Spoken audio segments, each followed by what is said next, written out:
Hello मेरे प्यारे बच्चों, क्या हालचाल। उम्मीद है आप लोग अच्छे होंगे। आज के इस वीडियो लेक्चर में हम बात करेंगे फिजिक्स पार्ट 2 के जितने भी 2 नंबर के इंपॉर्टेंट क्वेश्चन है वो, यानी कि चैप्टर नंबर 9 से लेके 14 तक जितने भी 2 नंबर वाले इंपॉर्टेंट क्वेश्चन है आज के इस वीडियो में हम कवर करेंगे। इसके पहले हमने आपको फिजिक्स पार्ट 1 के जितने भी 2 नंबर के इंपॉर्टेंट क्वेश्चन है वो करा दिया है। अगर वो वीडियो आपको देखना है तो आप प्लेलिस्ट में जाके देख सकते हैं। प्लेलिस्ट का नाम क्या है? 3 नंबर वाले इंपॉर्टेंट क्वेश्चन फिजिक्स 2025-26 के नाम से प्लेलिस्ट है, जहां पे आपको फिजिक्स के जितने भी इंपॉर्टेंट क्वेश्चन है, चाहे 2 नंबर वाले हो, 3 नंबर वाले हो, या आपके वेरी शॉर्ट क्वेश्चन या ऑब्जेक्टिव टाइप क्वेश्चन हो, सभी वीडियो आपको उस प्लेलिस्ट में मिल जाएगी। केमिस्ट्री से रिलेटेड आपको कोई भी वीडियो देखना हो, चाहे चैप्टर वाइज टॉपिक का वीडियो हो, चाहे आपका इंपॉर्टेंट क्वेश्चन का वीडियो हो, वो आपको एक प्लेलिस्ट में मिल जाएगा। Class 12 chemistry important question by Sakshi Mishra के नाम से प्लेलिस्ट है, जहां पे आपको केमिस्ट्री के सभी इंपॉर्टेंट वीडियोस मिल जाएंगे। हमने फिजिक्स के चैप्टर वाइज न्यूमेरिकल कंटिन्यू किए थे। चैप्टर 1 से लेके 6 तक हमने आपको करा दिया है। चैप्टर नंबर 7 का कल से आपको न्यूमेरिकल मिलना स्टार्ट हो जाएगा, यानी कि आपका जो चैप्टर वाइज फिजिक्स का न्यूमेरिकल सीरीज हमने चलाया था वो 6 चैप्टर तक ही कंप्लीट हुआ था। 7 चैप्टर आपको हम आज के इस वीडियो लेक्चर के बाद यानी कि कल से प्रोवाइड करेंगे। यानी कि आपका ये जो हमने चलाया था सीरीज, ये हमने छोड़ा नहीं है, बल्कि हमें याद भी है कि आपको ये पूरा कंप्लीट कराना है। इसके बाद हमने आपको फिजिक्स के रिलेटेड जितने भी आपके डेरिवेशन है वो भी करा दिया है। डेरिवेशन टाइप जितने भी वीडियो है वो एक अलग प्लेलिस्ट में है। सबसे नीचे प्लेलिस्ट में आप जाएंगे तो सभी आपको फिजिक्स के जितने भी डेरिवेशन के वीडियो है वो मिल जाएगी। अगर आप हमारे चैनल पर नए हैं तो चैनल को सब्सक्राइब कर लें, क्योंकि ऐसे ही इंफॉर्मेटिव और इम्पोर्टेंट वीडियो आपके लिए आती रहती है। ज्यादा से ज्यादा वीडियो को कर देंगे शेयर, ताकि और भी लोग जुड़ जाएं। अपने कमेंट्स या डाउट आप यहाँ पे, या हमारा इंस्टाग्राम आईडी भी है मेडिको एस्पिरेंट साक्षी मिश्रा के नाम से, वहां पे पूछ सकते हैं। अब हमारा पहला जो क्वेश्चन है वो चैप्टर नंबर 9 से है, क्योंकि हम सेकेंड वीडियो लेक्चर देख रहे हैं। इसके पहले भी हमने आपको एक लेक्चर दिया था जिसमें आपको चैप्टर 1 से लेके 8 तक जितने भी 2 नंबर के क्वेश्चन है वो करा दिया है। वो वीडियो अगर आपने नहीं देखा है तो वो वीडियो आपको इस डिस्क्रिप्शन में या फिर आप जाके प्लेलिस्ट से भी देख सकते हैं। तो सबसे पहला क्वेश्चन आपका क्या है कि उत्तल दर्पण तथा अवतल दर्पण के दो उदाहरण लिखिए या दो प्रयोग लिखिए। ये क्वेश्चन आपके 2 नंबर के आएंगे। अब देखिए, अगर आपका क्वेश्चन आएगा कि उत्तल दर्पण के 2 उपयोग लिखिए, तो आपका यही क्वेश्चन कितने नंबर का बन जाता है? 1 नंबर का बन जाता है। लेकिन अगर आपसे 2 क्वेश्चन यहाँ पे पूछ लेगा कि उत्तल दर्पण तथा अवतल दर्पण के दो उपयोग लिखिए, तो यही क्वेश्चन 2 नंबर का बन जाएगा। अब कभी कभी इसमें एग्जाम्पल भी पूछ लेता है तो 3 नंबर का क्वेश्चन हो जाता है। ये डिपेंड करता है कि कौन से सेट में एग्जामिनर इसी क्वेश्चन को कितने नंबर पे रख रहा है।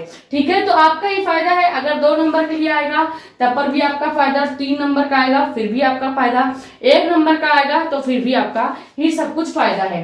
तो यानी कि ये क्वेश्चन आपके लिए बहुत ज्यादा इंपॉर्टेंट है, क्योंकि थ्योरी वाला ये क्वेश्चन है, तो इसीलिए इंपॉर्टेंट भी है 2 नंबर के इरादे से। तो सबसे पहला आपका क्वेश्चन जो है वो क्या है कि उत्तल दर्पण तथा अवतल दर्पण के दो उपयोग लिखिए। उत्तल दर्पण के उपयोग अगर आप लिखेंगे तो क्या लिखेंगे कि वाहनों के साइड मिरर के रूप में प्रयोग किया जाता है। जो आप बाइक चलाते हैं, बाइक के साइड 2 मिरर लगे होते हैं, वो मिरर क्या करता है, आपको पीछे दिखाता है कि कितनी गाड़ियां आ रही हैं या जगह खाली है या नहीं है। तो वो मिरर जो साइड मिरर होता है वह आपका किसका लगा होता है? उत्तल दर्पण का मिरर आपका बाइक के साइड में लगा होता है, या फिर गाड़ी जो कार होती है उन सबके साइड जो मिरर होते हैं उसमें कौन सा दर्पण लगा होता है? उत्तल दर्पण लगा होता है। तो पहला उपयोग यही हो गया कि वाहनों के साइड मिरर के रूप में उत्तल दर्पण का प्रयोग किया जाता है। सेकंड आपका है सड़क, बाजार और गलियों में जो स्ट्रीट लाइटें लगी होती हैं। आपने देखा होगा इस तरह खंबे पे कुछ इस तरह से बड़ी बड़ी स्ट्रीट लाइटें लगी होती हैं। ये स्ट्रीट लाइटें क्या करती हैं? प्रकाश को फैलाती हैं। और इसमें लेंस कौन सा लगा होता है या दर्पण कौन सा लगा होता है? तो इसमें आपका उत्तल दर्पण लगा होता है। तो सेकंड उपयोग आपका ये हो गया कि सड़क, बाजार और गलियों में जो स्ट्रीट लाइटें लगी होती हैं वो भी आपका उत्तल दर्पण की हुई होती है। सेकंड आपसे क्या क्वेश्चन पूछा है कि अवतल दर्पण के भी प्रयोग लिखिए। तो अवतल दर्पण का प्रयोग क्या है?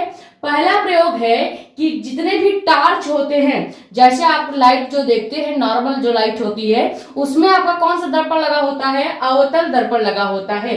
तो जितने भी टार्च है, चाहे आपका सर्च लाइट है, सर्च लाइट जो वैज्ञानिक प्रयोग करते हैं, सर्च लाइट हो या वाहनों के जो लाइट होते हैं, जो बाइक या कार के लाइट होते हैं, इन सब के लाइटों के आगे जो कांच लगा होता है वो आपका अवतल दर्पण ही होता है।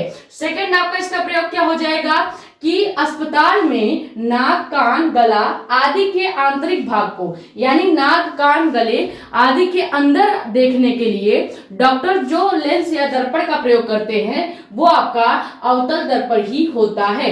यानी कि नाक, कान या आंख के इलाज के लिए या इसको अच्छे से देखने के लिए डॉक्टर किस दर्पण का प्रयोग करेंगे? तो हमेशा याद रखिएगा अवतल दर्पण का प्रयोग करेंगे। ठीक है, ये आपका हो गया पहला क्वेश्चन कंप्लीट कि अवतल दर्पण और उत्तल दर्पण के दो क्या लिखिए? उपयोग लिखिए। अब अगर एग्जांपल आपसे पूछेगा तो एग्जांपल भी आपको लिखना पड़ेगा। तो ये आप स्क्रीनशॉट कर लें, फिर हम सेकंड क्वेश्चन देखेंगे। अब धीरे धीरे क्वेश्चन का लेवल आपका बढ़ता जाएगा, यानी कुछ डेरिवेशन टाइप क्वेश्चन भी आएंगे। यानी कि सेकंड क्वेश्चन आपका डेरिवेशन टाइप क्वेश्चन ही है, क्योंकि देखिए चैप्टर नंबर 9 जो है वो प्रकाश से रिलेटेड है, और आपको पता है कि प्रकाश वाले चैप्टर में प्रिज्म के अपवर्तनांक से रिलेटेड डेरिवेशन आता है, उसके बाद लेंस से रिलेटेड जितने भी डेरिवेशन टाइप क्वेश्चन होते हैं वो आते हैं।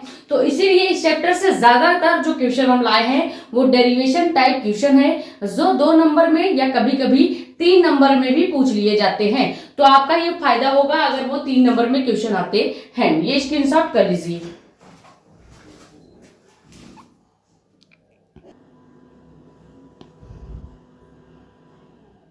तो सेकेंड आपका क्वेश्चन क्या है? बहुत ज्यादा important NCERT based numerical type question है, जो कि 2 नंबर में आता है। अब ये क्वेश्चन है क्या कि एक प्रकाश की किरण निर्वात से एन अपवर्तनांक के माध्यम में क्या करती है? जाती है। यदि आपतन कोण यानी आई और अपवर्तन कोण यानी आर, आई जो है वो अपवर्तन कोण आर का दुगुना हो जाए, यानी आर अपवर्तन कोण जो है वो दुगुना हो जाए, तो अपवर्तन कोण का मान n के पदों में यानी अपवर्तनांक के पदों में ज्ञात कीजिए। तो सबसे पहले हमें कहा क्या है कि एक प्रकाश की किरण है। मान लीजिए ये आपका कोई प्रकाश की किरण है, ठीक है, ये आपका कोई प्रकाश की किरण है, ये यहां से अविलंब से होके जा रही है, ठीक है, अविलंब से होके जा रही है, जिसमें आपका एक आपतन कोण है। ये जो हो गया, ये कोण जो बनेगा आई आपका क्या होगा? आपतन कोण होगा। और ये जो अविलंब से दूर हटती है वो जो कोण बनता है, यानी कि आने वाली जो किरण है ये तो हो गई आपतित किरण। अब आपतित किरण जब अविलंब से दूर जाती है तो ये क्या कहलाती है? अपवर्तित किरण आर का निर्माण करती है, यानी ये आपतन कोण हो गया। ये तो हो गया आई आपका क्या? आपतन कोण, और ये हो गया आपका अपवर्तन कोण, ठीक है।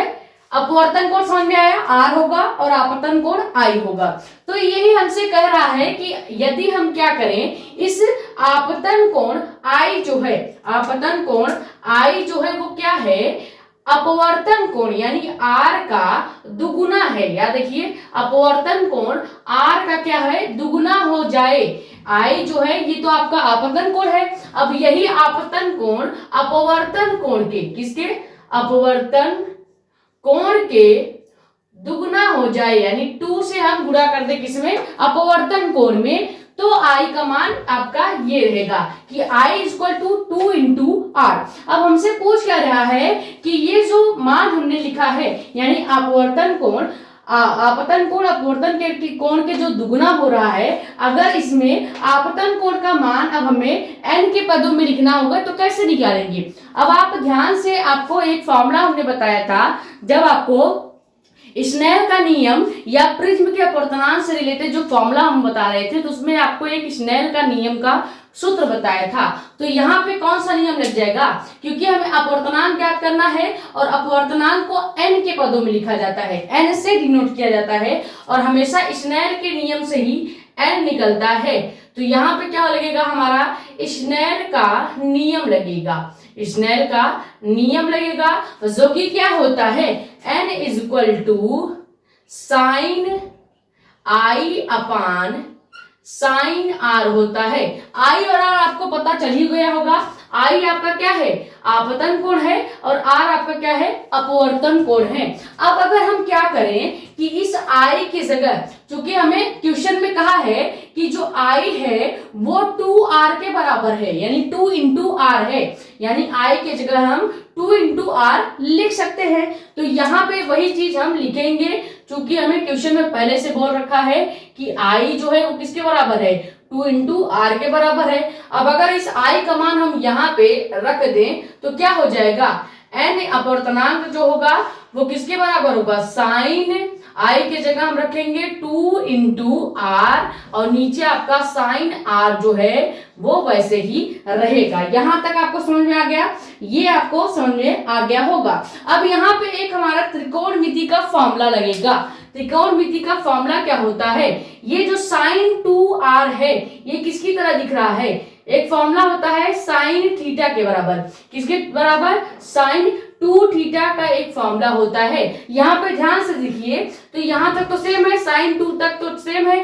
अब थीटा की जगह पे बस यहाँ पे फॉर्मूले में आपका क्या है, आर है, आपका आर है, यानी कि हम फॉर्मूला अगर लगाएंगे तो 2 साइन थीटा वाला फॉर्मूला यहाँ पे लगेगा, लेकिन आर के लिए लगाएंगे तो फॉर्मूला थोड़ा सा चेंज हो जाएगा। पहले हम बेसिक फॉर्मूला देखते हैं जो कि त्रिकोणमिति का हमेशा लगता है। 2 साइन थीटा अगर पोजीशन है, जैसे यहाँ पे साइन है और 2 है, और जहां पे थीटा है वहां पे आर दिया गया है, तो यानी कि फॉर्मूला आपका यही लगेगा। तो क्या हो जाएगा, साइन 2 थीटा इक्वल टू हो जाता है 2 इंटू साइन थीटा, यानी कि यहाँ पे आर ले लेंगे जब हम इस फॉर्मूले के लिए लगाएंगे, और इनटू में आपका क्या हो जाएगा, इनटू में हो जाएगा आपका कॉस थीटा। ठीक है, यानी एक जगह आप खाली 2 लिखेंगे, 2 sine theta into cos theta, ये तो फॉर्मूला होता है। अब यही फॉर्मूला अगर हम साइन 2r के लिए लगाए तो क्या हो जाएगा, साइन 2 जहां पे थीटा है वहां पे r हो जाएगा, तो 2 इंटू आर हो जाएगा, यही आपका है, इसी के जगह पे हमने ये फॉर्मूला रखा है। तो क्या हो जाएगा, 2 इंटू साइन थीटा की जगह जहां जहां थीटा है वहां पे r करते जाओ, बस फॉर्मूला आपका चेंज हो जाएगा। कॉस थीटा है तो कॉस आर हो जाएगा। ये आपका जो सेकंड वाला फॉर्मूला है ये यहाँ पे हम मान रखेंगे, यानी जहां पे साइन 2r है उसकी जगह पे हम क्या लिख सकते हैं, 2 sine r into cos r लिख सकते हैं। अब आप ये मत करना ये कहां से आया है, तो ये आपका त्रिकोणमिति का हमने अभी आपके सामने फॉर्मूला लिखा है साइन 2 थीटा का, और यहाँ पे ये जो दिख रहा है साइन 2r ये same to same sine 2 theta के जैसे ही दिख रहा है, तो यानी यहाँ पे ये वाला फॉर्मूला हम लगा सकते हैं। अब अगर हम यहाँ पे मान रखें साइन 2 थीटा r का, तो क्या हो जाएगा, n इज इक्वल टू, यहाँ पे साइन 2 थीटा r का मान क्या है, 2 sine r into cos r, ठीक है यही है, और नीचे आपका पहले से ही साइन r जो है वो प्रेजेंट है। ठीक है, अब यहां से साइन r जो है वो कैंसिल हो जाएगा, साइन r से साइन r कैंसिल हो गया, और बचेगा क्या यहाँ पे आपका, यहाँ पे आपका बच जाएगा केवल 2 कॉस r, ऊपर आपका बच जाएगा क्या, n इज इक्वल टू 2 यहाँ पे कॉस r अपान यहाँ पे साइन पूरी तरह से क्या हो गया है, साइन r जो है वो पूरी तरह से कैंसिल आउट हो गया है, तो केवल आपका क्या बच जाएगा, केवल आपका बचेगा 2 इंटू कॉस r, ये बच गया।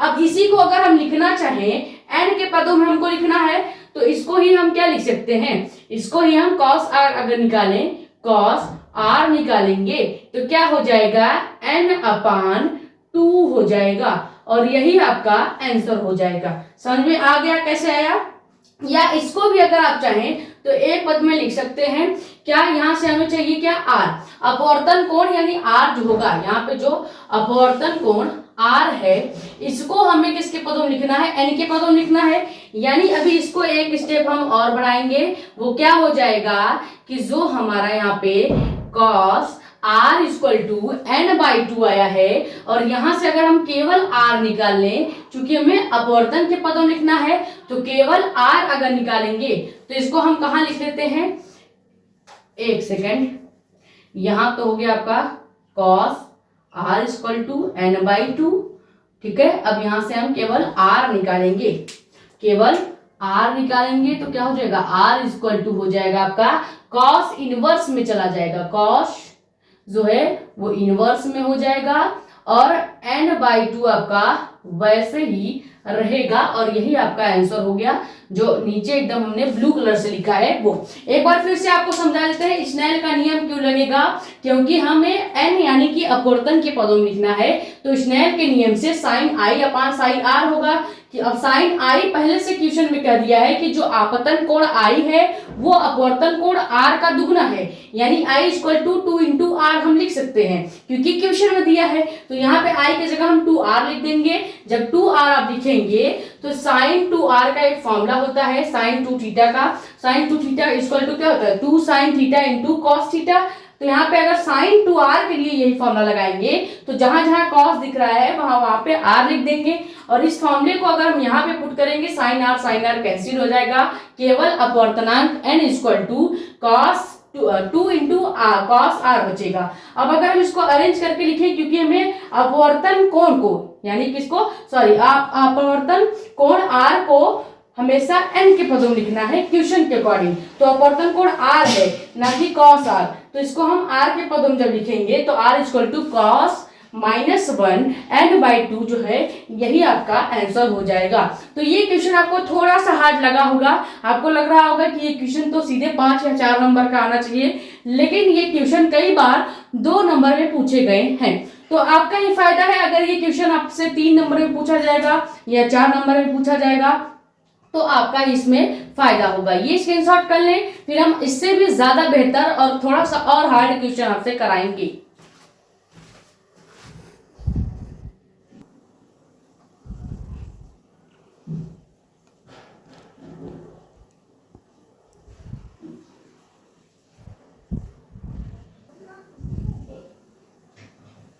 तो अगला क्वेश्चन आपका क्या है, ये और भी ज्यादा इंपॉर्टेंट और मजेदार आपसे क्वेश्चन पूछा गया है कि यदि प्रिज्म का कोण यानी ए जो है तथा अल्पतम विचलन कोण यानी डेल्टा एम इन दोनों को बराबर कर दिया जाए तब प्रिज्म के पदार्थ का अपवर्तनांक क्या होगा। अब प्रिज्म के पदार्थ का अपवर्तनांक का अगर आपको फॉर्मूला याद होगा तो ही आप ये क्वेश्चन कर पाएंगे। ये बहुत ज्यादा मोस्ट इंपॉर्टेंट क्वेश्चन है जो न्यूमेरिकल टाइप क्वेश्चन होता है, ऐसे ही पूछे जाते हैं। अब आपको इसमें कोई वैल्यू नहीं दिया गया है, बस केवल एक सेंटेंस दिया गया है कि प्रिज्म कोण ए जो है वो अल्पतम विचलन कोण यानी डेल्टा एम के बराबर है, यानी ए इक्वल टू डेल्टा एम कह दिया है और आपसे डायरेक्ट प्रिज्म के पदार्थ का अपवर्तनांक पूछ लिया है। तो यहाँ पे अगर हम क्वेश्चन के अकॉर्डिंग प्रिज्म का कोण क्या होता है, कैपिटल ए होता है, प्रिज्म के कोण को कैपिटल ए से डिनोट करते हैं और यहाँ पे क्वेश्चन में कहा गया है कि जो प्रिज्म का कोण है, ये देखिए प्रिज्म का जो कोण है ये किसके बराबर हो जाए, अल्पतम विचलन कोण के बराबर हो। ठीक है, यानी अल्पतम विचलन कोण क्या होता है, डेल्टा एम होता है। ये आपका इस तरह से डेल्टा को बनाया जाता है, ये आपका क्या पढ़ा जाएगा, डेल्टा पढ़ा जाएगा और यहाँ पे डेल्टा एम अगर लिख देंगे तो इसको विचलन कोण पढ़ेंगे, क्या पढ़ेंगे, विचलन कोण पढ़ेंगे। एकदम बेसिक से आपको लेके चल रहे हैं। तो ये क्वेश्चन आपका हो गया। अब देखिए यहाँ पे क्या रहा है कि अगर हम प्रिज्म कोण को विचलन कोण के बराबर कर दें तो प्रिज्म के पदार्थ का अपवर्तनांक क्या होगा। तो यहाँ पे प्रिज्म के पदार्थ के अपवर्तनांक का फॉर्मूला लगेगा। प्रिज्म के पदार्थ का अपवर्तनांक जो होता है वो क्या होता है, आपको हमने पूरा डेरिवेशन इसका करके डिटेल में बताया था कि प्रिज्म के पदार्थ के अपवर्तनांक का जो फॉर्मूला होता है वो होता है n इक्वल टू क्या आपका होता है sine a plus delta m by 2 और पूरे के बटे क्या हो जाएगा साइन a बाई 2। ठीक है, इसका पूरा डेरिवेशन होता है जो कि डायरेक्ट 5 नंबर का आएगा। अगर आपसे पूछेगा कि प्रिज्म के अपवर्तनांक के सूत्र का निगमन कीजिए तो ये आपका डेरिवेशन कितने नंबर का आ जाता है, 5 नंबर का आता है। समझ में आ गया। वैसे यहाँ पे आपसे डेरिवेशन नहीं करना है, यहाँ पे आपको इससे रिलेटेड अपवर्तनांक निकालना है। तो ये तो हो गया प्रिज्म के अपवर्तनांक का formula, n equal to sine a plus delta m by 2 और साइन a बाई 2। यहाँ पे a क्या है हमने बता ही दिया है, फिर से लिख देते हैं। a आपका क्या है, प्रिज्म कोण है और डेल्टा m जो है वो आपका विचलन कोण है, विचलन कोण है। अब अगर हम यहाँ पे क्या करें कि डेल्टा एम जो है यानी विचलन कोण जो है इसको हम ए लिख सकते हैं। कैसे? क्योंकि क्वेश्चन में अभी अभी कहा गया है, देखिए यहाँ पे कि ए जो है प्रिज्म का कोण वो विचलन कोण के बराबर है, यानी हम इसका उल्टा भी कह सकते हैं कि विचलन कोण जो है वो प्रिज्म कोण के बराबर है। यानी आप ए की जगह भी डेल्टा एम लिख सकते हैं और डेल्टा एम की जगह भी ए लिख सकते हैं। तो अगर हम क्वेश्चन से लेके चले कि आपका A equal to delta m होता है, तो यहाँ पे अगर डेल्टा एम की जगह A लिखेंगे तो क्या हो जाएगा, तो यही फॉर्मूला आपका चेंज हो जाएगा। क्या? n equal to sine A plus, यहाँ पर डेल्टा एम की जगह A लिख सकते हैं तो फिर से A हो जाएगा अपान 2 वैसे ही रहेगा और पूरे के बटे साइन A/2 आपका हो जाएगा। ठीक है, ये समझ में आया। हमने कुछ नहीं किया क्वेश्चन के अकॉर्डिंग, बस जहां पे प्रिज्म कोण जो है विचलन कोण के बराबर है तो वहां पे विचलन कोण की जगह हम प्रिज्म कोण ए लिख सकते हैं। तो यहाँ पे हमने डेल्टा एम की जगह खाली ए लिखा है। अब यहाँ पे ध्यान से देखिए, यहाँ पे ए प्लस ए क्या हो जाएगा, जुड़ जाएगा। तो इसको हम यहाँ पे लगाते हैं, ए प्लस ए जो है जुड़ेगा तो क्या हो जाएगा, एन इक्वल टू साइन आपका वैसे ही रहेगा, ए प्लस ए क्या हो जाएगा 2a हो जाएगा और बटे में आपका 2 वैसे ही रहेगा और नीचे आपका क्या है साइन A/2 है तो यहाँ पे साइन A/2 भी वैसे ही रहेगा। अब यहाँ से ध्यान से देखिए, इस 2 से इस 2 को हम कैंसिल आउट कर देंगे। क्या बच गया आपका n equal to sine A बच गया ऊपर और नीचे आपका क्या बच गया साइन A/2 बच गया। अब यहाँ पे लगेगा त्रिकोणमिति का एक फॉर्मूला, कौन सा, साइन थीटा का फॉर्मूला। साइन थीटा का फॉर्मूला लगेगा। यहाँ पे देखिए ये साइन ए जो है ये किसको डिनोट कर रहा है, साइन थीटा को डिनोट कर रहा है। तो साइन थीटा का जो फॉर्मूला होता है वो यहाँ पे क्या हो जाएगा 2 साइन, अब हम ए के लिए ले रहे हैं तो यहाँ पे मान लीजिए हम डायरेक्ट साइन ए का ही सूत्र लिख देते हैं। त्रिकोणमिति का जो डायरेक्ट फॉर्मूला यहाँ पे लगेगा साइन ए का लगेगा, तो साइन ए का अगर फॉर्मूला लिखेंगे तो क्या हो जाएगा यहाँ पे कि 2 साइन 2 इंटू साइन A/2 और इंटू में कॉस A/2 कॉस A/2, ये आपका फॉर्मूला लगेगा। अगर हम इसको एक स्ट्रेट लाइन में लिखें तो ये फॉर्मूला आपका लग क्या रहा है, फॉर्मूला आपका लग क्या रहा है sine A equal to 2 sine A/2 into cos A/2। ठीक है, ये आपका फॉर्मूला जो है यहां पे लगेगा। तो साइन A इक्वल टू क्या लिख सकते हैं हम 2 इंटू साइन A/2 लिख सकते हैं। तो वही चीज अगर लिखेंगे तो क्या हो जाएगा n equal to sine A की जगह हम लिखेंगे 2 sine A/2 into cos A/2। अब ये मत कहिएगा कि ये कहां से आया, ये आपका फॉर्मूला होता है साइन थीटा का फॉर्मूला। चूंकि हम साइन A के लिए लगा रहे हैं तो 2 साइन A/2 और कॉस A/2 ये फॉर्मूला हो जाएगा और नीचे आपका जो साइन A/2 है ये वैसे ही रहेगा। तो यहां से आपको दिख रहा होगा कि साइन A/2 से साइन A/2 पूरी तरह से कैंसिल आउट हो जाएगा। बचेगा क्या, केवल यहाँ पे केवल आपका n इक्वल टू बच जाएगा 2 इंटू कॉस A/2।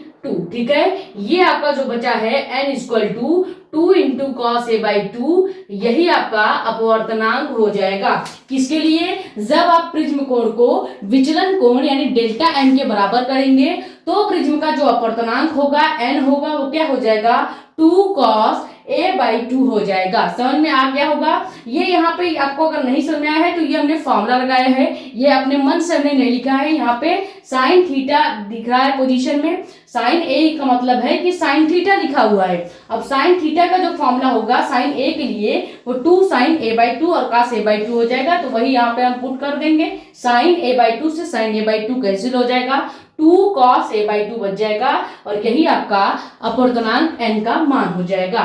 तो आई होप ये क्वेश्चन आपको बहुत अच्छे से समझ में आ गया होगा। स्क्रीनशॉट कर लें, फिर क्वेश्चन नंबर 4 देखते हैं। क्वेश्चन नंबर 4 भी ऐसे ही डेरिवेशन टाइप क्वेश्चन है या न्यूमेरिकल टाइप क्वेश्चन है, क्योंकि चैप्टर नंबर 9 से रिलेटेड जितने भी क्वेश्चन है वो थोड़े से आपको लेवल अप ही मिलेंगे, क्योंकि वो आपके डेरिवेशन ज्यादा है नेक्स्ट चैप्टर में, इसलिए।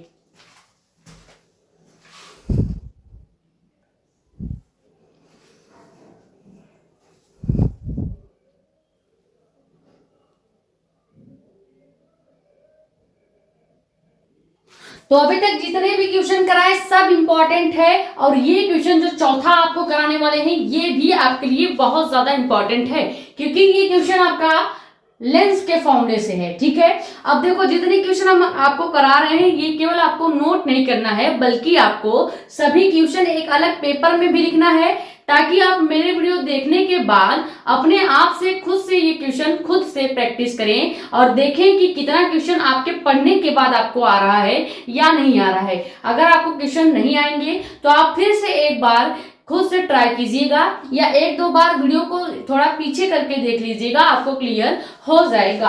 अब क्वेश्चन नंबर 4 जो है ये मोस्ट इंपॉर्टेंट है। क्यों इंपॉर्टेंट है वो अभी आपको सॉल्यूशन देख के पता चल जाएगा। चौथा क्वेश्चन क्या है कि एक लेंस की फोकस दूरी जो है वो f है। अब लेंस की फोकस दूरी तो f ही होती है ना भाई, और तो कुछ होता नहीं। तो लेंस की फोकस दूरी f है, ये बताने की क्या जरूरत थी, फोकस दूरी लिख देते, हमें खुद ही पता चल जाता। जो एक दीप्त वस्तु का वास्तविक प्रतिबिंब पर्दे पर m गुना बड़ा बनाती है। अब वास्तविक प्रतिबिंब बन रहा है यानी प्लस की बात हो रही है। अगर वास्तविक यानी रियल इमेज नहीं बनती, फेक इमेज बनती, तो माइनस की बात होती। यानी कि यहाँ पे जो f equal to 1 plus m दिया है वो इसलिए दिया है क्योंकि वास्तविक इमेज बन रही है। अब इसका काम हमको लगेगा, वास्तविक इमेज पर्दे पे बन रही है, इस वर्ड का काम हमें अभी लगेगा। ठीक है, तो सिद्ध करना है कि लेंस से पर्दे की जो दूरी यानी f होगा वो आपका प्लस 1 प्लस m होना चाहिए। क्या होना चाहिए? 1 प्लस m होना चाहिए। लेकिन जब हम सॉल्यूशन करेंगे तो इसका आंसर जो आएगा वो f equal to 1 minus m आएगा, 1 माइनस m आएगा। लेकिन हमको लाना क्या है? f equal to 1 plus m लाना है। और 1 प्लस m कैसे होगा अभी हम सॉल्यूशन में देख लेंगे। तो सबसे पहले हमें इसके लिए कौन सा फॉर्मूला लगाना पड़ेगा? इस क्वेश्चन के लिए हमें लेंस का फॉर्मूला लगाना पड़ेगा। तो यहाँ पे लेंस के सूत्र से हम इसको हल करेंगे। अब लेंस का सूत्र भी हमने आपको डिराइव करके बताया है। अगर आपको डेरिवेशन देखना है तो आप डेरिवेशन के प्लेलिस्ट से जाके देख सकते हैं। अब लेंस के सूत्र का फॉर्मूला क्या होता है? यहाँ पे लेंस के सूत्र का जो फॉर्मूला होता है वो हो जाता है 1 upon f equal to 1 upon v minus 1 upon u। ठीक है, 1 upon v minus 1 upon u, ये हो गया आपका लेंस का फॉर्मूला। अब हमें करना क्या है कि इस फॉर्मूले में दोनों तरफ यानी कि 1 अपान f की तरफ भी और 1 upon v minus 1 upon u की तरफ भी, दोनों तरफ हम किससे भाग दे देंगे? दोनों तरफ हम v से गुना कर देंगे। यानी दोनों पक्षों में v से गुना करने पर, v से गुना करने पर, जब गुणा करेंगे तो क्या हो जाएगा? हम यहाँ पे जहां जहां 1 दिख रहा है वहां क्या लिख देंगे? v लिख देंगे। यानी 1 अपान f है तो क्या हो जाएगा? v अपान f हो जाएगा। 1 अपान v है तो v अपान v हो जाएगा। 1 अपान u है तो v अपान u हो जाएगा। तो यही हम यहाँ पे करेंगे तो क्या हो जाएगा? जो यहाँ पे 1 अपान f है यहाँ पे हो जाएगा क्या? v upon f equal to v upon v minus v upon u। ठीक है, समझ में आ गया कैसे हुआ? जब हमने दोनों साइड v से गुणा किया तब। अब यहाँ से v जो है वो कैंसिल आउट हो जाएगा। डायरेक्ट आपको दिख ही रहा होगा कि v से v कैंसिल हो जाएगा। तो बच क्या जाएगा? यहाँ पे ये v जब कैंसिल हो जाएगा तो यहाँ पे बचेगा v upon f equal to 1 बच जाएगा। दोनों कटेंगे तो एक मान आएगा ना, तो minus 1 minus v upon u हो जाएगा। अब यहां से आपको एक फॉर्मूला पता होना चाहिए, लेंस के रेखीय आवर्धन का फॉर्मूला। लेंस का रेखीय आवर्धन का फॉर्मूला क्या होता है? यहाँ पे देखिए लेंस के रेखीय आवर्धन का फॉर्मूला, कौन सा फॉर्मूला लगेगा? लेंस के रेखीय आवर्धन का एक फॉर्मूला होता है। अब रेखीय आवर्धन को कैसे डिनोट करते हैं? m से डिनोट करते हैं। रेखीय आवर्धन m इक्वल टू क्या होता है? v अपान u होता है। फॉर्मूला आपको पता होना चाहिए। तो यहाँ पे आपको दिख क्या रहा है? v अपान u दिख रहा है। तो इसीलिए हमने आपको लेंस के आवर्धन रेखीय आवर्धन का फॉर्मूला भी बता दिया कि m equal to v upon u होता है। अब यहाँ पे जब v अपान u दिख ही गया है तो यहाँ पे हम ये फॉर्मूला को पुट करेंगे तो क्या हो जाएगा? v upon f equal to 1 minus m हो जाएगा। अब हमने क्या कहा था कि हमारा जो आंसर आएगा वो f equal to 1 minus m में आएगा, लेकिन हमें इसको प्रूव कैसे करना है, 1 प्लस m में करना है। और 1 प्लस m में करने के लिए अभी हमने बताया एक वर्ड है जो काम आएगा, वो क्या है कि प्रतिबिंब जो है वो वास्तविक बन रहा है, और वास्तविक प्रतिबिंब जब बनता है तो मान हमेशा पॉजिटिव होते हैं, निगेटिव नहीं होते। तो पहले इसको असेंबल कर रहे हैं, जो आपका आया है क्या, v upon F equal to 1 minus m आया है। अब यहां से अगर हम f निकालेंगे तो क्या हो जाएगा, यहां से पहले अगर हम लिखना चाहें तो क्या लिख सकते हैं, v equal to f 1 minus m लिख सकते हैं। अब यही हमारा मेन आंसर आ रहा है, लेकिन हमें इस रूप में प्रूव करना है तो क्या करेंगे, यहाँ पे लिखेंगे एक वो मैजिकल वर्ड जो कि क्या है कि प्रतिबिंब वास्तविक बन रहा है, वास्तविक बन रहा है। तब क्या होगा, जब प्रतिबिंब वास्तविक बनेगा तब क्या होगा, वो थोड़ा सा ऊपर इधर देख लेते हैं, या जब प्रतिबिंब वास्तविक बनेगा तो उसका मान क्या हो जाएगा, ये जो माइनस में है ये आपका प्लस में हो जाएगा। तो यानी हम क्या लिख सकते हैं, v equal to f 1 plus m, ठीक है। यही हमें प्रूव करना था और ये हमने प्रूव भी कर दिया। समझ में आ गया आपको। लेंस का फॉर्मूला लगेगा 1 upon F equal to 1 upon V minus 1 upon U, और यहाँ पे हम क्या करेंगे, दोनों पक्षों में यानी लेफ्ट एंड राइट दोनों साइड v से हम क्या करेंगे, गुणा करेंगे। v से गुणा करने का मतलब है केवल ऊपर आप क्या करेंगे, भी लिख देंगे, और जहां से v बाई v दिखेगा वो कैंसिल हो जाएगा, वहां पे 1 आ जाएगा, बाकी सारे मान वैसे ही हैं। अब हमने पहले आपको बता दिया लेंस का रेखीय आवर्धन का फॉर्मूला, जो कि क्या होता है, m equal to v upon u होता है। अब यहाँ पे v अपान यू दिख रहा है, यानी इसकी जगह हम m लिख सकते हैं। तो यहाँ पे m लिख देंगे तो क्या हो जाएगा, v upon F equal to 1 minus m हो जाएगा।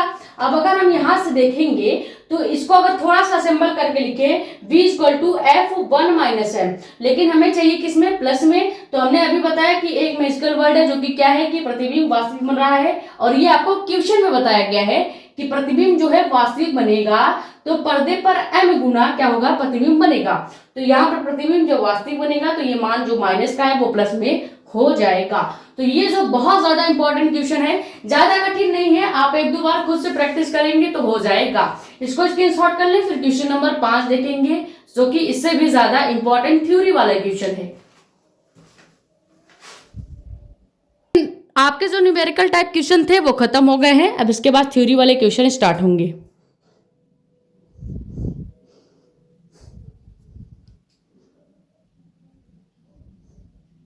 तो 5वां क्वेश्चन आपका क्या है कि हाइगेंस के तरंग संबंधी सिद्धांत की व्याख्या कीजिए। और ये इतना ज्यादा मोस्ट इंपॉर्टेंट क्वेश्चन है जो कि हर साल थ्योरी में पूछा जाता है। क्वेश्चन क्या है, आपने पढ़ लिया कि हाइगेंस के तरंग संबंधी सिद्धांत की व्याख्या कीजिए। ये जो 2025 में भी आया है, 23 में, 16 में और 17 का पूछा गया क्वेश्चन है। सबसे पहले हाइगेंस का तरंग सिद्धांत था क्या, हाइगेंस ने बताया था कि जो तरंगे हैं वो किसके रूप में, प्रकाश जो है वो एक तरंगों के रूप में गति करता है। ये किसने बताया था, हाइगेंस ने। लेकिन उस समय के जो वैज्ञानिक थे उनका मानना ये था कि प्रकाश जो है वो बिना किसी माध्यम के गति नहीं कर सकता, इसीलिए हाइगेंस ने भी क्या किया था, प्रकाश को संचरित करने के लिए या गति कराने के लिए एक माध्यम लिया था। और वो माध्यम कभी कभी ऑप्शनल क्वेश्चन में पूछ लिया जाता है कि हाइगेंस ने तरंग सिद्धांत में कौन सा माध्यम लिया था, तो आपको बताना पड़ेगा कि ईथर का माध्यम इन्होंने लिया था। अब ईथर ही क्यों लिया था, तो ये भी अगर क्वेश्चन आ गया कि ईथर ही क्यों लिया था तो आप बता देना, क्योंकि ईथर जो है वो बहुत घनत्व कम उसका होता है, भारहीन होता है, और उसमें लाइट जो है वो बहुत अच्छे से प्रवेश कर पाता है, इस वजह से इन्होंने ईथर लिया था। तो सिद्धांत क्या है कि हाइगेंस के तरंग सिद्धांत की अगर हम बात करें तो इस सिद्धांत के अनुसार प्रकाश जो है वो तरंगों के रूप में चलता है। ठीक है, यही आपका सिद्धांत है कि प्रकाश जो है तरंगों के रूप में चलेगा।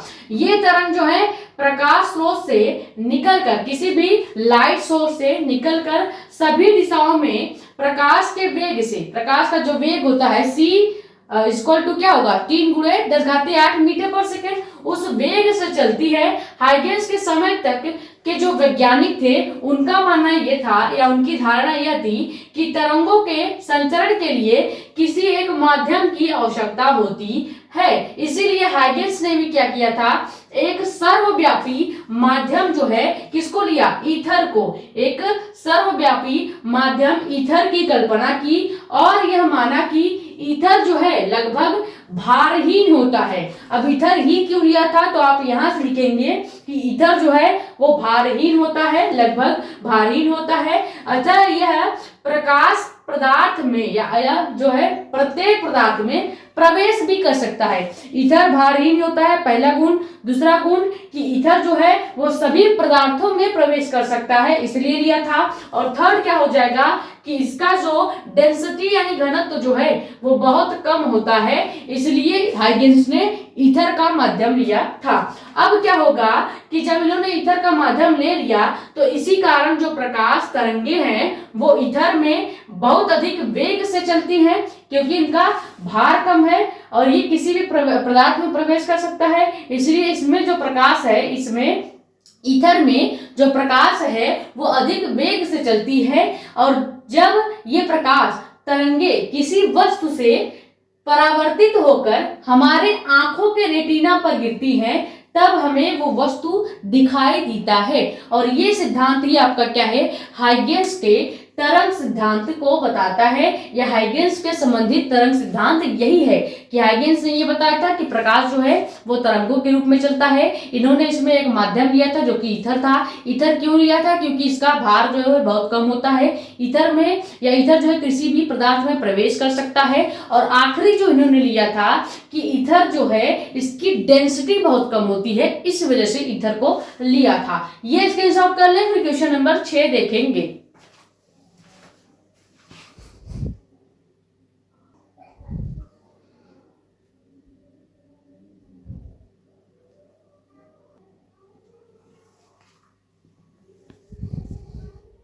तो अगला क्वेश्चन आपका क्या है कि प्रकाश के व्यतिकरण से क्या तात्पर्य है और इसकी आवश्यक शर्तें लिखिए। ये मोस्ट इंपॉर्टेंट क्वेश्चन है थ्योरी वाला, जो कि बहुत ज्यादा पूछा जाता है, क्योंकि सेकंड जो केमिस्ट्री है केवल चैप्टर नंबर सेकंड जो फिजिक्स है केवल चैप्टर नंबर 9 को छोड़ के चैप्टर नंबर 10 से सभी आपके थ्योरी वाइज क्वेश्चन बनते हैं। अब ये जो क्वेश्चन है ये आपके 2 नंबर के लिए वैसे इंपॉर्टेंट है, लेकिन कभी कभी 3 नंबर में भी आ जाता है, तो आपका ही फायदा है।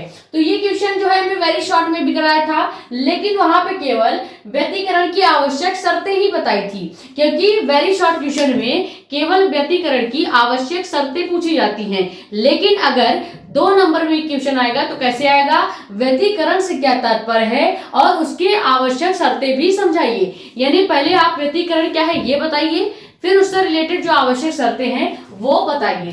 तो व्यतिकरण क्या होता है, जब प्रकाश किसी माध्यम में 2 या 2 से अधिक समान आवृत्तियों के तरंगों या तरंग एक ही दिशा में एक साथ संचरित होती हैं, तो उनके अध्यारोपण से या उनके अध्यारोपण की जो घटना होती है वह घटना ही व्यतिकरण कराती है। जैसे समझिए ये आपका कोई 2 प्रकाश की किरणें हो गई, ये आपकी प्रकाश की किरण 1 हो गई, ठीक है, और इसी में आपका सेकेंड जो प्रकाश की किरण है ये मैं ब्लैक से बनाती हूं, ये आपकी प्रकाश किरण 2 हो गई। अब ये किरणें जहां पे अध्यारोपित हो रही हैं, जैसे ये यहाँ पे अध्यारोपित हो रही हैं, वैसे इसको सेंटर में होना चाहिए पर थोड़ा सा जो है तिरछा बना है इसलिए। तो अगर ये सेंटर में यानी कि यहाँ पे अध्यारोपित समझ लीजिए हो रहा है, तो ये जो यहाँ पे अध्यारोपण की घटना है, अध्यारोपण की जो ये घटना है, ये घटना ही क्या कहलाती है, व्यतिकरण कहलाती है। यानी कि क्या हो जाएगा कि किसी प्रकाश माध्यम में 2 या 2 से अधिक समान आवृत्ति वाले, इनकी आवृत्ति यानी इनके बीच का जो ये गैप है वो समान होना चाहिए, बड़ा छोटा नहीं होना चाहिए, समान फ्रीक्वेंसी यानी समान आवृत्ति वाले प्रकाश जब एक ही दिशा में, दोनों की दिशा किस तरफ है, इधर साइड, एक ही दिशा में संचरित होंगे तो उनके अध्यारोपण से यानी उनका जो यहाँ पे अध्यारोपण हो रहा है, जो आपस में ओवरलैप कर रहे हैं, ये ओवरलैप करने की जो घटना है या अध्यारोपित होने की जो घटना है यही व्यतिकरण कहलाती है। अब इससे रिलेटेड एक क्वेश्चन और बहुत ज्यादा पूछा जाता है, विवर्तन किसे करते हैं और विवर्तन की आवश्यक शर्तें क्या हैं, वो हम अभी अगले क्वेश्चन यानी क्वेश्चन नंबर 7 में देखेंगे। अब व्यतिकरण की आवश्यक शर्तें भी क्वेश्चन नंबर इसी क्वेश्चन में पूछा गया है कि व्यतिकरण की तात्पर्य बताइए और उसकी आवश्यक शर्तें बताइए। तो व्यतिकरण की आवश्यक शर्तें क्या होंगी? पहला शर्त है कि प्रकाश स्रोत जो है वो कला संबद्ध होना चाहिए, यानी इनकी बीच की जो कलाएं हैं, यानी कितनी बार ये, जितनी बार ये ब्लू वाली रेखाएं ऊपर हो रही हैं उतनी बार आपकी ब्लैक वाली रेखाएं भी ऊपर हो रही हैं, यानी इनके बीच की जो कला है, जो कला संबंध है वो भी क्या है, समान होना चाहिए। फिर सेकंड आपका पॉइंट क्या हो जाएगा कि दोनों तरंगों की जो आवृत्तियां हैं, फ्रीक्वेंसी है, जो कि अभी हमने बताया कि इनके बीच की जो गैप है, जो फ्रीक्वेंसी है अथवा तरंग दैर्घ्य जो है वो बराबर होना चाहिए, यानी जितने तरंग दैर्घ्य में ये ओवरलैप कर रहा है उतने तरंग दैर्घ्य में ये भी ओवरलैप करना चाहिए। अगला पॉइंट आपका क्या हो जाएगा कि दोनों तरंगों के बीच की जो दूरी है वो बहुत कम होनी चाहिए। अब ऐसा नहीं है कि एक उठ के इतना ऊपर चला गया और दूसरा उठ के इतना ऊपर चला गया, नहीं, दोनों में मैक्सिमम यानी कि बहुत कम दूरी होनी चाहिए। दोनों तरंगों के बीच की दूरी जो है बहुत कम होनी चाहिए। और अगला पॉइंट आपका क्या है कि दोनों प्रकाश स्रोत जो है संकीर्ण होने चाहिए। ज्यादा दूर दूर प्रकाश की स्रोतें रहेंगी तो इनके जो कला है या फ्रीक्वेंसी है वो आपके गलत हो सकते हैं। तो ये आपका हो गया प्रकाश के व्यतिकरण से आपका क्या तात्पर्य है या प्रकाश के व्यतिकरण की आवश्यक शर्तें क्या होती हैं, ये आप स्क्रीनशॉट कर ले। फिर सेम ऐसा ही एक क्वेश्चन और पूछा जाता है, विवर्तन से क्या तात्पर्य है या विवर्तन की आवश्यक शर्तें क्या होती हैं।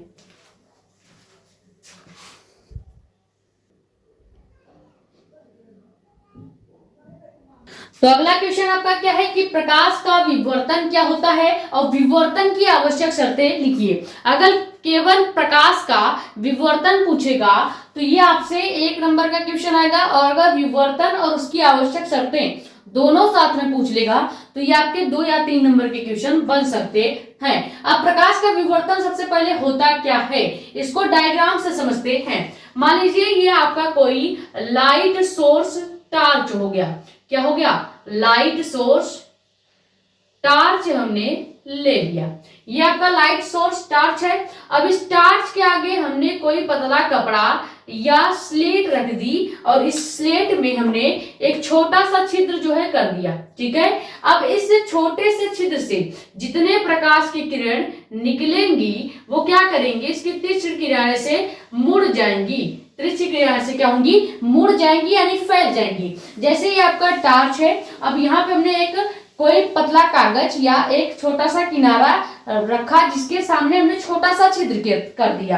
अब इस पूरे किनारे से छोड़ के केवल इस छोटे से छिद्र से जितनी प्रकाश की किरणें निकलेंगी वो पूरी तरह से फैल जाएंगी, और ये जो फैलने की क्रिया होगी यही आपकी विवर्तन कहलाएगी। अब इसको लिखेंगे कैसे कि एक प्रकाश की किरण या जब प्रकाश की किरण किसी पतले स्लेट, ये आपका क्या है, पतला स्लेट है, स्लिट, या आप इसी को कोई एक तीक्ष्ण किनारा, ये आपका क्या है, तीक्ष्ण किनारे से, किनारे, या इसको अवरोध या छिद्र भी कहते हैं, ठीक है। तीक्ष्ण किनारे या छिद्र से या अवरोध पर जब प्रकाश पड़ती है तो उस स्लेट अथवा अवरोध यानी कि छिद्र के किनारों की ओर से आंशिक रूप से यानी कि ज्यादातर, आंशिक रूप से यानी कि ज्यादातर जो प्रकाश होंगी इस किनारे के छिद्र से क्या हो जाएंगी, मुड़ जाती हैं, और ये जो प्रकाश के मुड़ने की घटना होगी यही विवर्तन कहलाती है। अब विवर्तन की खाली एक शर्त है, वो शर्त क्या है, विवर्तन की शर्त की अगर बात करें तो प्रकाश में विवर्तन के लिए अवरोध का जो आकार है यानी ये जो छिद्र का आकार है ये प्रकाश के तरंग दैर्घ्य की कोटि का होना चाहिए, यानी कि ऐसा नहीं है कि अवरोध आपका इतना छोटा हो कि इससे तरंग दैर्घ्य ही ना निकल पाए, ऐसा नहीं होना चाहिए। इसका जो छिद्र है लगभग इतना हो कि इससे लाइट जो है, प्रकाश जो है वो निकल सके। समझ में आ गया, केवल एक ही शर्त है कि अवरोध यानी छिद्र का जो आकार है प्रकाश की तरंग दैर्घ्य की कोटि का होना चाहिए। प्रकाश की तरंग दैर्घ्य के बराबर का होना चाहिए। तो ये हो गया आपका प्रकाश क्या, व्यतिकरण और विवर्तन, दोनों हमने देख लिया एक एक क्वेश्चन में। दोनों क्वेश्चन हर साल पूछे जाने वाले क्वेश्चन में से हैं। ये स्क्रीनशॉट कर ले, फिर क्वेश्चन नंबर 8 देखेंगे।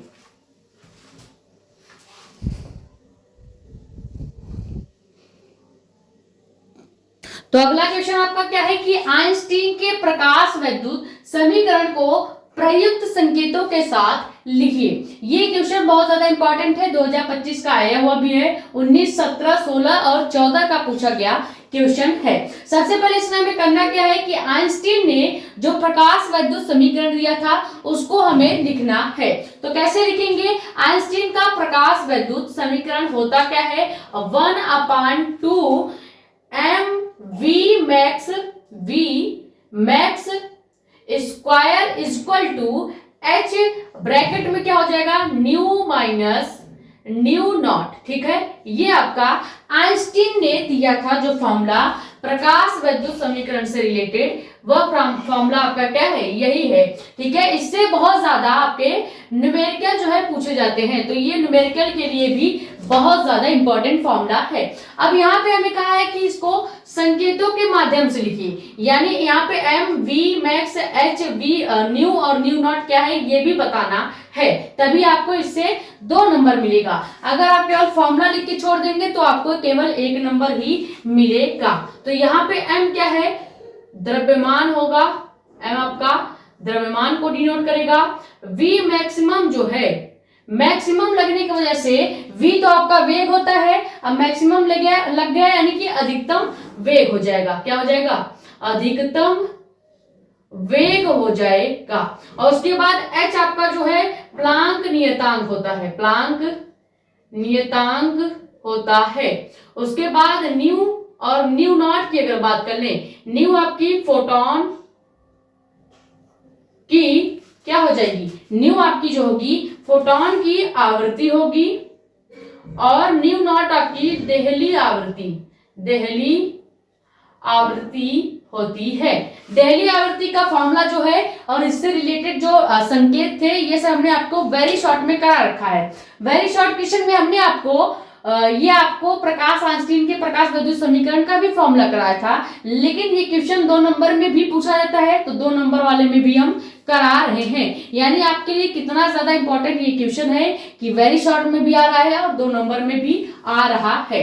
तो न्यू नॉट आपको समझ आ गया होगा, देहली आवृत्ति, न्यू फोटोन की आवृत्ति, एच प्लांक नियतांक, वी मैक्स अधिकतम वेग और एम द्रव्यमान को डिनोट कर रहा है। तो ये हो गया आपका आइंस्टीन का प्रकाश वैद्युत समीकरण। अगला क्वेश्चन क्या है कि हाइड्रोजन परमाणु के मूल ऊर्जा स्तर या मूल की जगह आधार भी लिख सकता है। ठीक है, मूल ऊर्जा स्तर या आधार ऊर्जा स्तर में इलेक्ट्रॉन का कोणीय संवेग का जो फॉर्मूला होता है वो आपको लिखना है और उसके संकेत भी लिखने हैं। तो सबसे पहले ये क्वेश्चन जो है 2023, 22 और 17 का पूछा गया क्वेश्चन है। अब आधार ऊर्जा या मूल ऊर्जा इलेक्ट्रॉनों का जो कोणीय संवेग होगा वो क्या हो जाएगा, कोणीय संवेग को पहली बात तो जे से डिनोट करते हैं, किससे लिखते हैं, कैपिटल जे से। तो यहाँ पे कोणीय संवेग का अगर फॉर्मूला लिखें किसके लिए, इलेक्ट्रॉनों का कोणीय संवेग अगर लिखें कब, जब ऊर्जा कैसा हो, मूल हो या आधार ऊर्जा स्तर हो, तब क्या हो जाएगा, कोणीय संवेग J इज इक्वल टू हो जाएगा आपका n इंटू एच अपान 2 पाई। ठीक है, ये आपका बेसिक फॉर्मूला होता है कोणीय संवेग का, J is equal to n into H upon 2 pi. अब यहाँ पे J बराबर भी एक चीज होती है, J को हम क्या लिख सकते हैं, J को यानी कि कोणीय संवेग को हम लिख सकते हैं m into we into r, ऐसा लिखा जाता है। कोणीय संवेग को m into we into r भी लिखा जाता है। तो ये फॉर्मूला क्या हो जाएगा, m into we into R equal to n into H upon 2 pi भी लिख सकते हैं या नहीं, केवल ध्यान से देखिएगा। J को हम ये भी लिख सकते हैं m into we into R, यानी J की जगह हम अगर m into we into R equal to n into H upon 2 pi लिखे तो ये गलत नहीं होगा, बिल्कुल सही होगा। अब हम क्या करते हैं, यहाँ पे एक केस मान लें कि यदि जो n है उसका मान कितना है, 1 है, यदि n का मान एक हो तब क्या हो जाएगा, ये n को अगर हम एक मान लेंगे तो यही फॉर्मूला किसमें चेंज हो जाएगा, m into we into r equal to n एक हो गया, तो केवल h अपान 2 पाई बचेगा, जिसको हम क्या लिख सकते हैं, जिसको हम z इंटू या z इजक्वल टू, इसी फॉर्मूले को हम z equal to h upon 2 pi भी लिख सकते हैं, क्योंकि अभी अभी हमने बताया z equal to m into v into r होता है। समझ में आ गया होगा कि कोणीय संवेग का फॉर्मूला क्या होगा अगर हाइड्रोजन परमाणु के मूल ऊर्जा स्तर या आधार ऊर्जा स्तर की बात करेगी। तो इससे रिलेटेड न्यूमेरिकल बहुत पूछा जाता है कि मान लीजिए न्यूमेरिकल आपको दे देगा और वहां पे पूछेगा कि हाइड्रोजन की मूल ऊर्जा स्तर का कोणीय संवेग निकालिए, तो आप कौन सा फॉर्मूला यूज कर सकते हैं। मेन फॉर्मूला आपका क्या है, ये वाला है। आप इसी फॉर्मूले को अगर वहां पे द्रव्यमान वेग और त्रिज्या दिया होगा तो आप ये फॉर्मूला इसी फॉर्मूले को इस रूप में भी यूज कर सकते हैं। और अगर मान लीजिए n का मान नहीं दिया होगा, n का मान 1 होगा, तो आप ये फॉर्मूला कोणीय संवेग का लगा सकते हैं। यानी एक फॉर्मूला तो आपका क्या हो गया, एक फॉर्मूला तो ये हो गया मेन वाला, जिससे रिलेटेड आप ये फॉर्मूला बना सकते हैं। सेकेंड फॉर्मूला आपका ये हो गया, जिससे रिलेटेड आप ये फॉर्मूला बना सकते हैं। ठीक है, तो ये सभी फॉर्मूले आपके लिए न्यूमेरिकल में काम आने वाले हैं। इसको स्क्रीनशॉट कर ले, फिर क्वेश्चन नंबर 10 देखेंगे।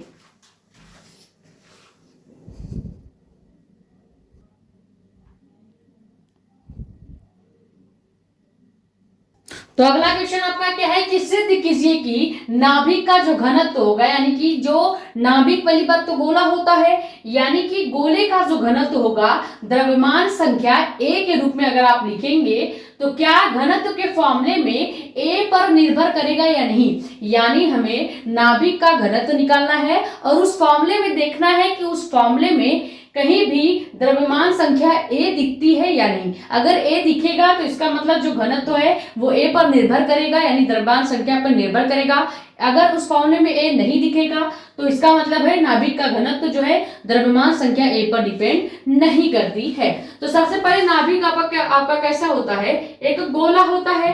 अब हमें जब इसका घनत्व, नाभिक का घनत्व लिखने के लिए पहले हमें नाभिक का क्या निकालना पड़ेगा, आयतन और त्रिज्या निकालनी पड़ेगी। क्योंकि जो घनत्व का फॉर्मूला होता है अगर आप वो देखेंगे तो घनत्व का जो फॉर्मूला होगा वो द्रव्यमान बटे आयतन होता है, द्रव्यमान बटे आयतन होता है। अब द्रव्यमान तो हमको पता है, द्रव्यमान संख्या कितनी दी है, एक दी है, a दी है, यानी द्रव्यमान की जगह आप a रख सकते हैं, लेकिन आयतन आपको नहीं पता है। तो अभी हमने बताया नाभिक जो है वो गोला होता है, यानी हमें नाभिक का आयतन अगर नहीं पता है तो हम गोले का आयतन और गोले का त्रिज्या जो है यहाँ पे लिख सकते हैं। तो यहाँ पे हम क्या निकाल लेंगे, साइड में गोले का आयतन, या इस यहाँ पे लिख सकते हैं कि नाभिक का आयतन। और नाभिक के आयतन की जगह हम किसकी आयतन लिखेंगे, गोले का आयतन, क्योंकि नाभिक गोला होता है। तो यहाँ पे गोले का आयतन क्या हो जाएगा, v equal to 4/3 pi into r cube. ये आपका क्या होता है, नाभिक का आयतन हो जाएगा, या कह सकते हैं डायरेक्टली गोले का आयतन होता है। ठीक है, ये तो हो गया आपका गोले का आयतन। लेकिन हमें गोले की त्रिज्या भी चाहिए, क्यों, क्योंकि जो गोले का त्रिज्या आर आएगा उस आर का मान जब हम इस वाले आयतन के फॉर्मूले में रखेंगे तब जो आपका आयतन निकलेगा वो आयतन हमने यहाँ पे पुट करना है। तो इसीलिए हम क्या करेंगे, यहाँ पे नाभिक की त्रिज्या भी निकालेंगे साइड में। ठीक है, नाभिक की त्रिज्या भी निकालेंगे, या आप डायरेक्टली कह सकते हैं कि गोले की त्रिज्या यहाँ पे लिखेंगे। तो गोले का आयतन तो आपको पता चल गया कि v equal to 4/3 pi into r cube होगा। लेकिन नाभिक का त्रिज्या या गोले की त्रिज्या जो होती है वो क्या होती है, r equal to r0 a1/3। ठीक है, a की पावर 1/3। ये आप डायरेक्ट याद रखेंगे, गोले का त्रिज्या का फॉर्मूला क्या हो जाएगा, capital R equal to r0 into a और a की पावर 1/3। अब ये जो r का वैल्यू आया है ये r का मान हम कहाँ पुट करेंगे, इस r क्यूब में पुट करेंगे। तो क्या हो जाएगा, नाभिक का आयतन v इक्वल टू 4/3 मतलब 4/3 इंटू पाई वैसे ही रहेगा। अब r का मान क्या है, r क्यूब की जगह क्या लिखेंगे, r नॉट इंटू a/3 और यहाँ पे पूरे का क्यूब, क्योंकि r का स्क्वायर है और ये आपका किसका वैल्यू है, ये आपका देखिए r का वैल्यू ही तो यही है ना, r नॉट इंटू a के पावर 1/3। तो ये हमने किसकी जगह रखा है, इस r की जगह हमने इतना मान रखा है। अब इस पूरे का अगर हम क्या कर दें, क्यूब कर दे, क्योंकि r का क्यूब है तो ये 3 से 3 यानी क्यूब वाला जो 3 है उससे ये a की पावर वाला जो 3 है वो कैंसिल हो जाएगा। तो केवल बचेगा क्या, v इक्वल टू 4 पाई मतलब 4/3 pi into r not into a बच जाएगा। क्यों, क्योंकि a का जो घात है वो हमने कैंसिल आउट कर दिया है। समझ में आ गया, a का जो पावर है जो घात है वो हम कैंसिल आउट कर देंगे। लेकिन ध्यान से देखिएगा, हमने केवल a का पावर कैंसिल किया है, हमने केवल a का पावर कैंसिल किया है, क्यूब तो हमें सबका करना पड़ेगा ना, यानी r क्यूब r के ऊपर भी 3 रहेगा, यानी r के पावर भी 3 रहेगा। कैसे रहेगा, ध्यान से देखिए, पूरे के पावर 3 है यानी r के पावर 3 है, r का मान क्या है, r नॉट इंटू ए 1/3 यानी हमें r नॉट इंटू ए 1/3 का होल क्यूब करना पड़ेगा, यानी हम a का भी क्यूब करेंगे और r का भी क्यूब करेंगे। तो a के क्यूब से तो क्यूब कट गया, लेकिन r का क्यूब तो ऐसे ही रहेगा ना। तो ये आपका वैल्यू जो है ये आपका आ गया क्या, नाभिक का आयतन या आप कह सकते हैं गोले का आयतन। अब ये जो आयतन v का मान आया है ये मान हम इस घनत्व वाले फॉर्मूले में रखेंगे। तो क्या हो जाएगा, घनत्व रो इज इक्वल टू द्रव्यमान, आपने कितना मान रखा है, फॉर्मूला क्वेश्चन में दिया है कि द्रव्यमान संख्या, यहाँ पे द्रव्यमान संख्या कितना दिया है क्वेश्चन में, a दिया है, तो द्रव्यमान की जगह a रखेंगे और आयतन आप रखेंगे कितना, 4 पाई मतलब 4/3 pi into r not cube into a। ठीक है, ये हम रखेंगे आयतन की जगह पे। अब a से a जो है वो कैंसिल हो जाएगा और रो इज इक्वल टू क्या बच जाएगा, 4/3 इंटू में पाई इंटू में r नॉट क्यूब। ठीक है, ये जो बचेगा यही आपका क्या हो जाएगा, ये आपका घनत्व हो जाएगा। अब इसको ही हम क्या लिख सकते हैं, देखिए a से a कटेगा तो यहाँ पे 1 बचेगा, यानी ये पूरा किसके बराबर होगा, 1 के बट्टे होगा। किसके बट्टे होगा, 1 के बट्टे होगा, क्योंकि कोई भी आप जब चीज काटते हैं संख्या काटेंगे तो a से a कटेगा, 1 वहां पे लिखा जाता है, तो यहाँ पे a से 1 कट जाएगा तो 1 लिख देंगे, 1 के बट्टे 4/3 pi into r not cube बचेगा। अब यहाँ पे अगर हम चाहें तो घनत्व इतना ही लिख सकते हैं, या अगर सही तरीके से लिखेंगे तो इस 3 को ऊपर ले जाएंगे तो घनत्व rho equal to 3/4 pi into r not cube आ जाएगा। ठीक है, ये जो आपका आएगा यही घनत्व आ जाएगा। समझ में आ गया, यही आपका घनत्व आ गया, किसका, नाभिक का घनत्व। अब हमसे पूछा क्या है कि नाभिक का जो घनत्व रो है क्या वो a यानी द्रव्यमान संख्या पर निर्भर कर रही है, तो कहीं भी आपको इस मामले में a दिख रहा है, नहीं दिख रहा है। देखिए rho equal to 3/4 pi r not cube आया है, यानी कहीं भी a नहीं दिख रहा है, तो यहाँ पे हम लिखेंगे क्या कि नाभिक का जो घनत्व है वो द्रव्यमान संख्या a पर निर्भर नहीं करती। ठीक है, तो ये आपका सोल्यूशन हो गया पूरी तरह से कंप्लीट। तो ये मोस्ट इंपॉर्टेंट क्वेश्चन है, क्यों, क्योंकि ये जो आपका क्वेश्चन है ये एनसीईआरटी का क्वेश्चन है। एनसीईआरटी का जितने भी क्वेश्चन है ये बोर्ड लेवल में पूछे जाते हैं, तो एनसीईआरटी का क्वेश्चन है, इसको आप खुद से एक बार प्रैक्टिस जरूर कीजिएगा, स्क्रीनशॉट कर ले। फिर आखिरी क्वेश्चन देखेंगे, नाभिक संलयन और नाभिक विखंडन में क्या अंतर है, बहुत ज्यादा ये भी पूछा जाने वाला थ्योरी वाला क्वेश्चन है।